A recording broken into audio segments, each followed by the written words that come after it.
21 horas e 36 minutos, última parte da aula inaugural do direito tributário 3. Vocês estão entendendo?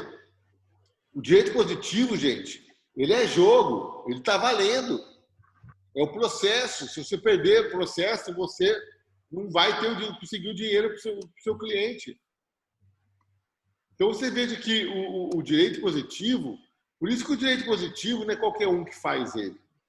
Porque só pode fazer ele quem é o quê? Quem é o sujeito competente. Então, agora, e a doutrina? A doutrina, ela olha para... Porque, gente, o grande problema do direito é que um legisla, outro julga, outro faz o ato e outro contrata. Então, são várias cabeças. Cada cabeça uma sentença. Então, cada um pensa de um jeito. E, muitas vezes, o direito parece ser algo caótico, que a lei fala uma coisa, daí o juiz entende que a lei fala de uma forma diferente, o cara vai lá, faz uma trambicagem.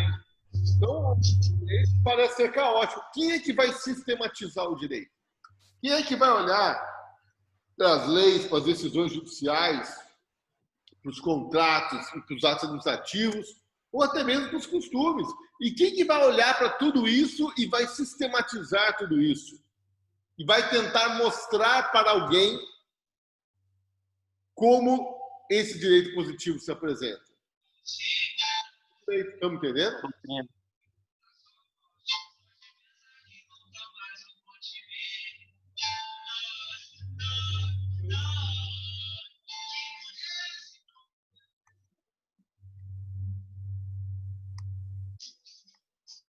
E aí, gente? Entenderam o que eu estou falando? Então você veja que, assim, por que é tão difícil a gente enxergar a ciência do direito e é tão fácil a gente enxergar a medicina? Porque a medicina é a ciência que estuda o corpo humano. O corpo humano foi criado por Deus. Você olha e você vê as pessoas. Agora, a ciência do direito, que vai ter como objeto de estudo o direito positivo, o direito positivo é criado pelo homem. É por isso que é difícil entender. Mas, por exemplo, quando eu pego a Constituição é a lei das leis. Se para entender de Constituição basta ler a Constituição, eu não preciso de doutrina. Não. Só que eu tenho uma Constituição de 100 e poucas páginas, aí do lado eu tenho um livro de 1.500 páginas falando sobre a Constituição, que é a doutrina, que vai tentar sistematizar, que vai tentar mostrar para a gente como é que aquela Constituição funciona. Só que ele vai fazer isso sob a ótica da visão daquele doutrinador.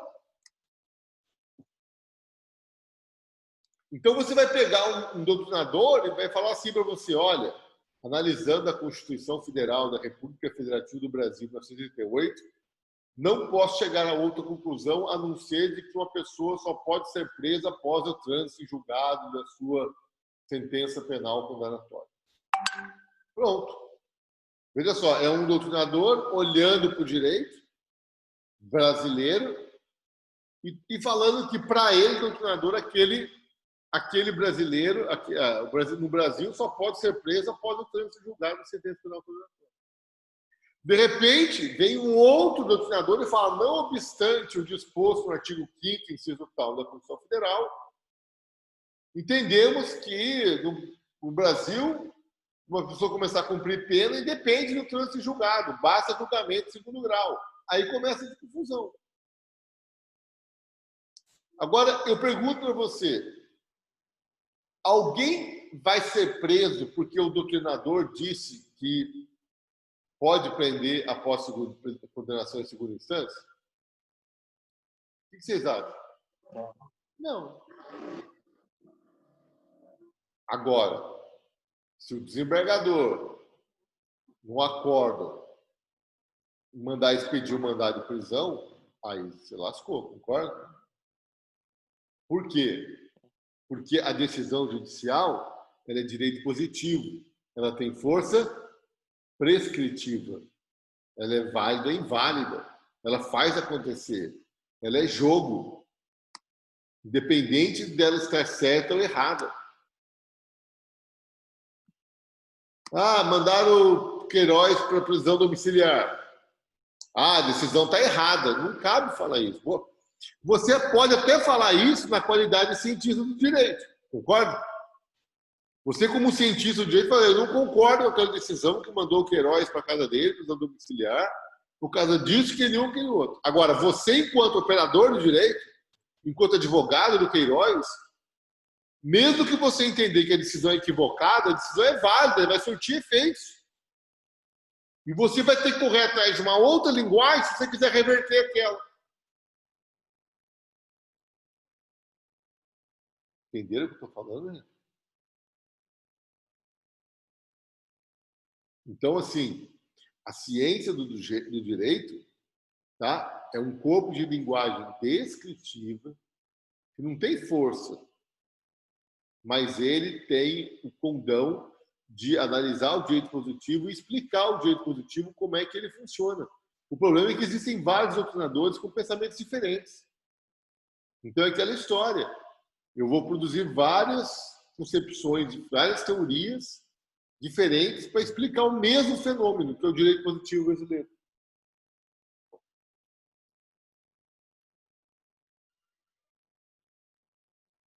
Estão entendendo? Só que esse direito positivo brasileiro, ele foi feito pelo homem, não pela natureza.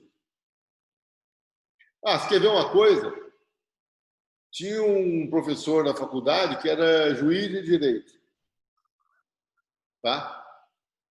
E ele escrevia os livros.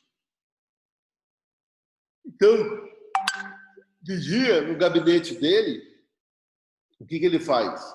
Ele despacha nos processos. Ele está produzindo direito positivo ou ciência do direito?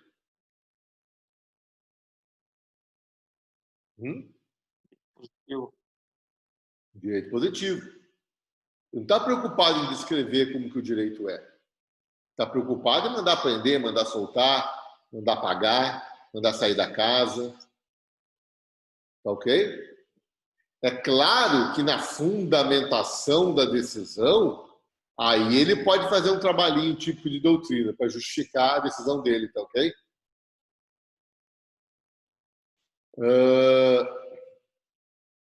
Agora, a decisão dele é jogo, tá valendo. Ah, ela tá errada.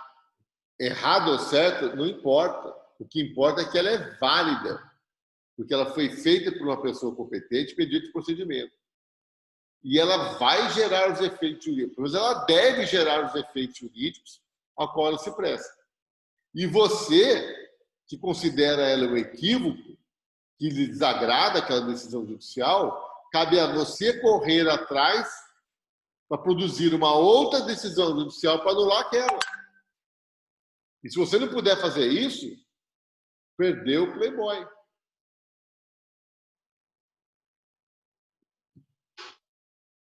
Tá entendendo?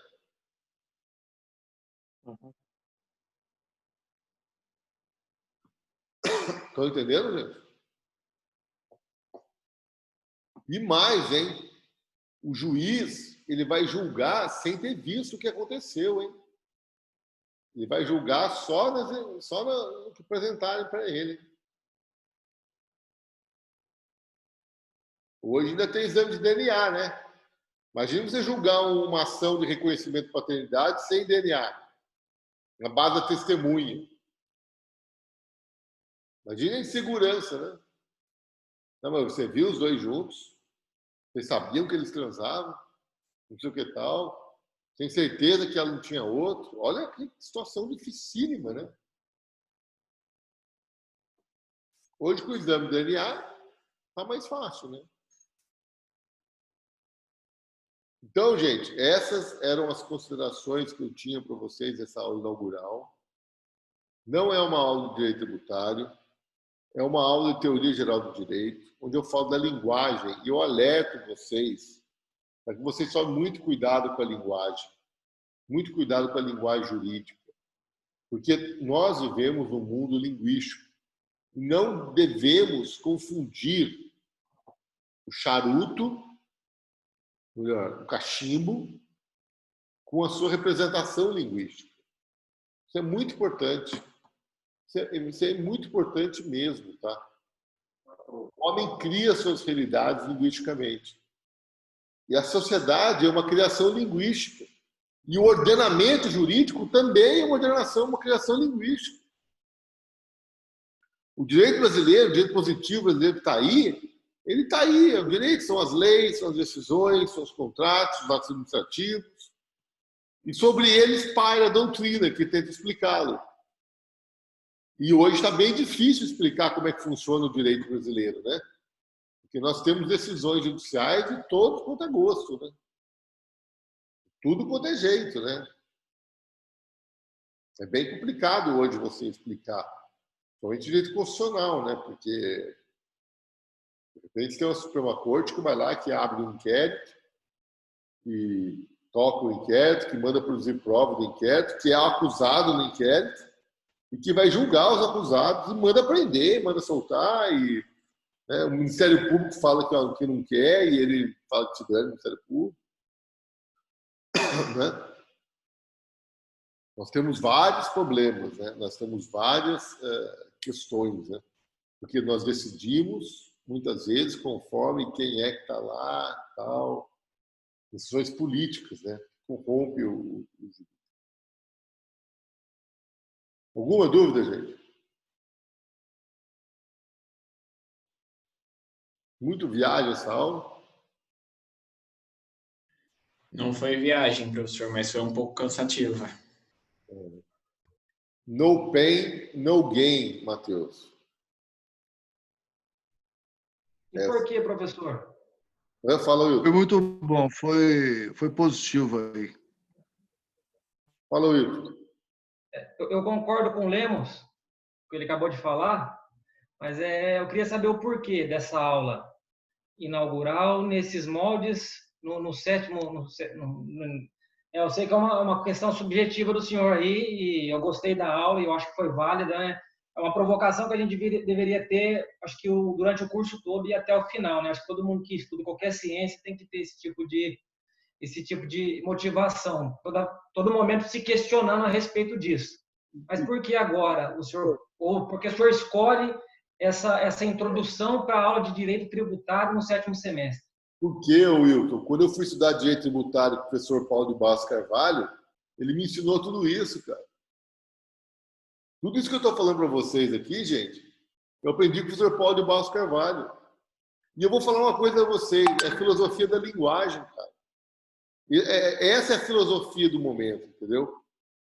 Eu sempre quis estudar filosofia, mas eu nunca consegui estudar filosofia. De repente, eu fui estudar direito tributário e caí com o professor Paulo, que começou a me estudar a filosofia da linguagem, cara. E eu comecei a entender filosofia, entendeu?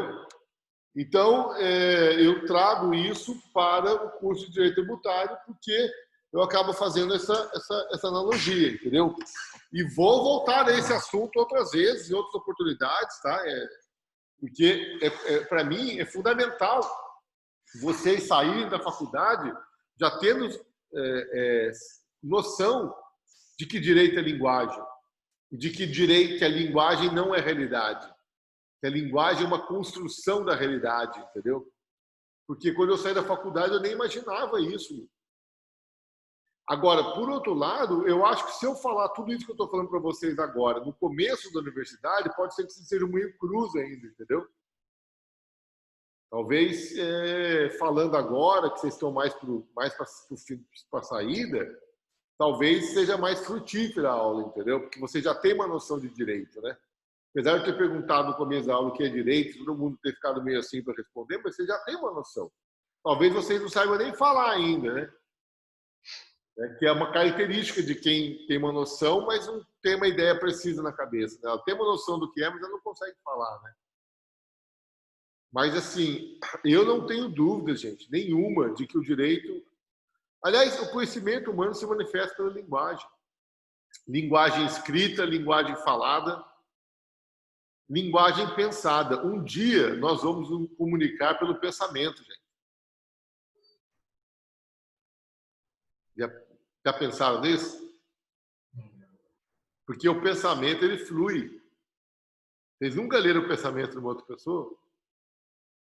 Nunca aconteceu isso com vocês? Nunca aconteceu de você estar falando e, de repente, você sacar que aquela pessoa ia falar aquilo, entendeu?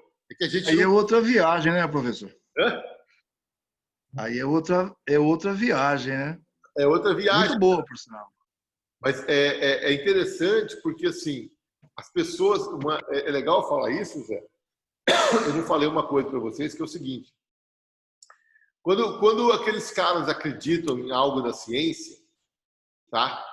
Eles acreditam a vida inteira. De repente, no final da vida deles, vem um moleque e fala que eles estão tudo errado e quebra tudo. Como foi o caso do Albert Einstein, né? O Albert Einstein desenvolveu a teoria dele com 20 e poucos anos, é assim? O cara era novinho, 20 e poucos anos, trabalhador lá acho que do Correio, ele trabalhava no Correio e fez a teoria dele. E aquela teoria, ele derrubou por água abaixo coisas que pessoas que tinham 50, 60 anos, que eram catedráticos, que eram os caras mais cientificamente qualificados, foram destronados pelo Albert Einstein. Olha só, esse cara, ele tem muita dificuldade, é muito difícil, cara. Por isso que dizem que quando uma nova ideia científica vem, é preciso esperar uma geração de cientistas morrer para que a nova geração seja criada já sobre essas novas luzes, porque os mais antigos não conseguem entender. E deve ser difícil mesmo. Imagina você entendendo a vida inteira que as coisas funcionam de um jeito e chegar no final da sua vida, cara, parecer um moleque e mostrar que você está errado e você concordar com ele. Não é difícil? Não é fácil. Não é fácil. Tá? Então, assim, essa aula tem o objeto de chamar a atenção de vocês. Porque, gente, o pênalti... O que é o pênalti? Só para a gente terminar a aula, tá? O que é o pênalti?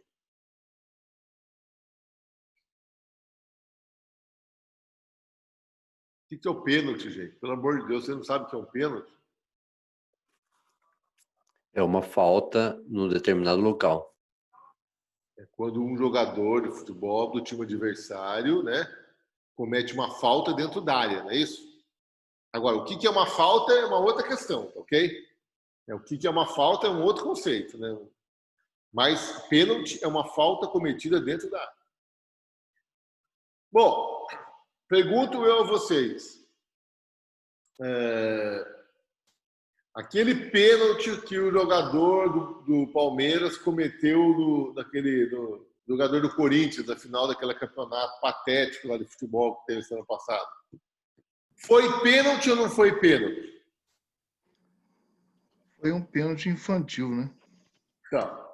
Foi um pênalti infantil. Agora... Foi falta. Foi clara a falta. Foi falta da área? Foi clara? Foi pênalti mesmo? Foi pênalti. Foi pênalti. Foi claro.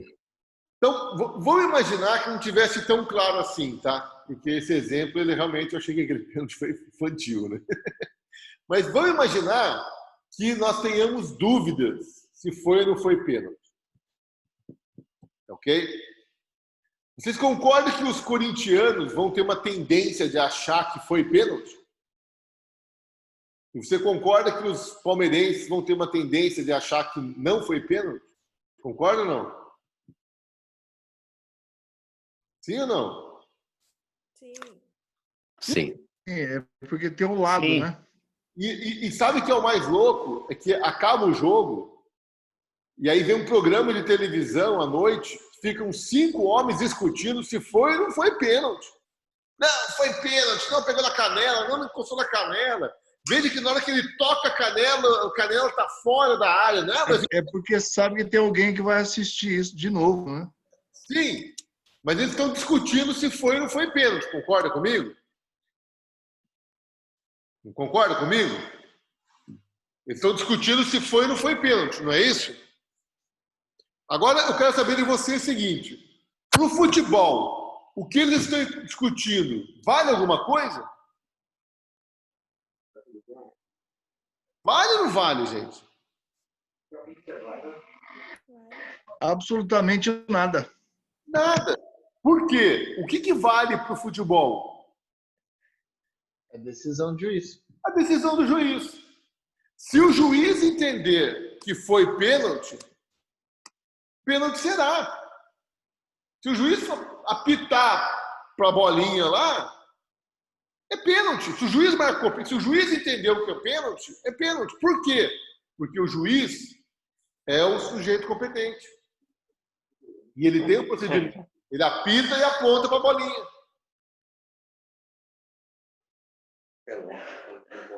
Agora, se foi ou se não foi pênalti, para o mundo do futebol foi pênalti. Final da Copa do Mundo de 66. A Inglaterra chuta uma bola lá, a bola bate em cima do travessão, bate embaixo e sai do gol. Foi ou não foi gol? O juiz apitou que foi gol. Foi gol. Ah, mas a bola não entrou. Dane-se. O que ocorreu, ocorreu. Mas o que importa para o jogo de futebol é o que o juiz diz que ocorreu. E preste atenção, gente. O que são os fatos jurídicos? Preste atenção, hein? Se fato é a descrição linguística de um acontecimento, o fato jurídico é a descrição linguística de um acontecimento feito por uma pessoa competente, através de procedimento previsto no ordenamento, que vai gerar efeitos jurídicos. Então, eu dizer que o Wilton está sendo acusado de ter cometido homicídio. Eu falar na rua que ele cometeu homicídio, importa alguma coisa? Do ponto de vista jurídico, o que vai importar? A conclusão a que o juiz encarregado de julgar o processo dele vai chegar. Por quantos anos o Maluf não era condenado? O Maluf falava, eu não tenho nenhuma condenação, não sei o quê, entendeu? E você não podia dizer que o Maluf era ladrão? Você não podia, porque ele não tinha condenação. Hoje tem. Mas o que eu quero mostrar para vocês é que para o mundo do direito, o que vale é aquilo que o juiz diz que ocorreu. Porque o juiz, tá, assim como o árbitro no futebol, é ele que é a pessoa competente para produzir o fato jurídico. O fato jurídico, gente, é a descrição de um fato feito por uma pessoa competente, que tem competência para expedir direito positivo. E esse fato, como consequência lógica, vai ter repercussão jurídica. Gente, aquela porcaria daquele Tipex, era ou não era do Lula?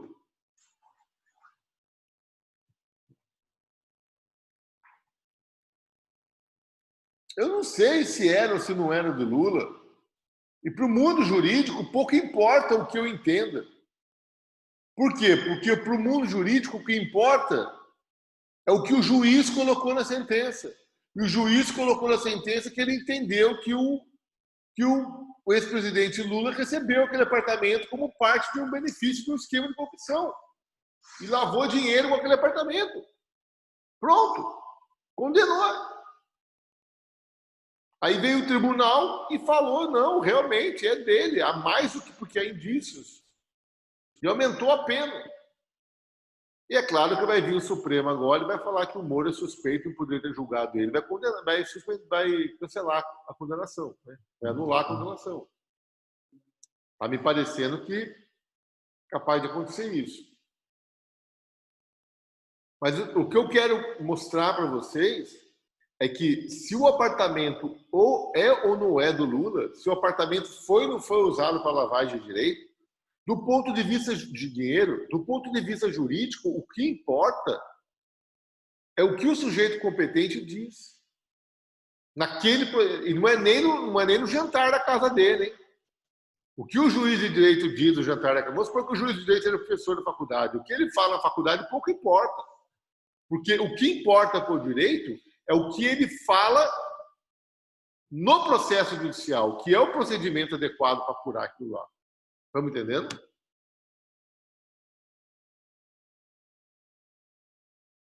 Tem um amigo meu que morava nos Estados Unidos e ele passou no sinal amarelo. Na hora que ele passou no sinal amarelo, o guarda mandou ele parar. Falou, você passou no sinal vermelho? Ele falou, não, eu passei no amarelo. Não estava vermelho. Quando eu passei, estava amarelo. Depois que eu passei, ele ficou vermelho. Na hora que eu passei, estava amarelo. Aí começaram a bater boca, né? Como é que ia resolver? Qual a palavra que vale ali, né? É do policial, ainda mais nos Estados Unidos, né? Agora, nesse caso, o policial falou para ele, tá bom, se você tiver com o documento em ordem, eu vou acreditar em você que você estava no amarelo. Aí o cara estava com a carteira vencida.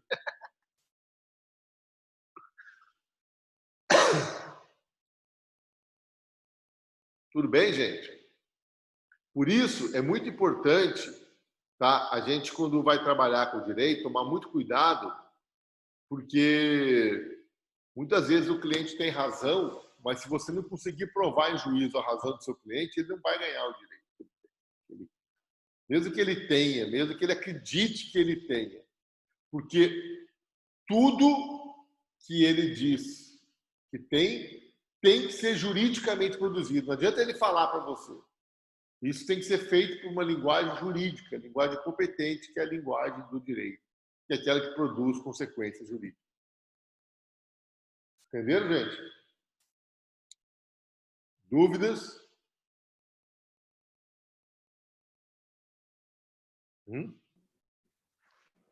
Tranquilo, professor, sem dúvidas.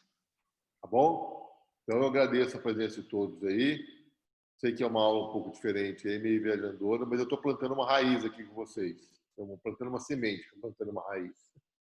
Estou plantando uma semente. Eu espero que essa semente... Né, Adolfo? Como que é a história da sementeira lá? Jesus jogou a semente, né? A semente caiu na pedra e não vingou, não é isso? Isso. Agora, a semente que cai na terra fofinha, ela vinga, né? É. Então, eu quero mostrar, abrir a cabeça de vocês para as coisas que envolvem a filosofia da linguagem, que são altamente pertinentes para o dia a dia do advogado e para o jurista, de uma forma geral. Ok? Beleza, professor. Nós agradecemos aí. Vai ser presença geral hoje, professor? A Gabriela está verificando quem está na sala, tá bom? Um abraço a todos, um bom final de semana. Também, professor. Obrigado, professor. Boa noite. Boa noite.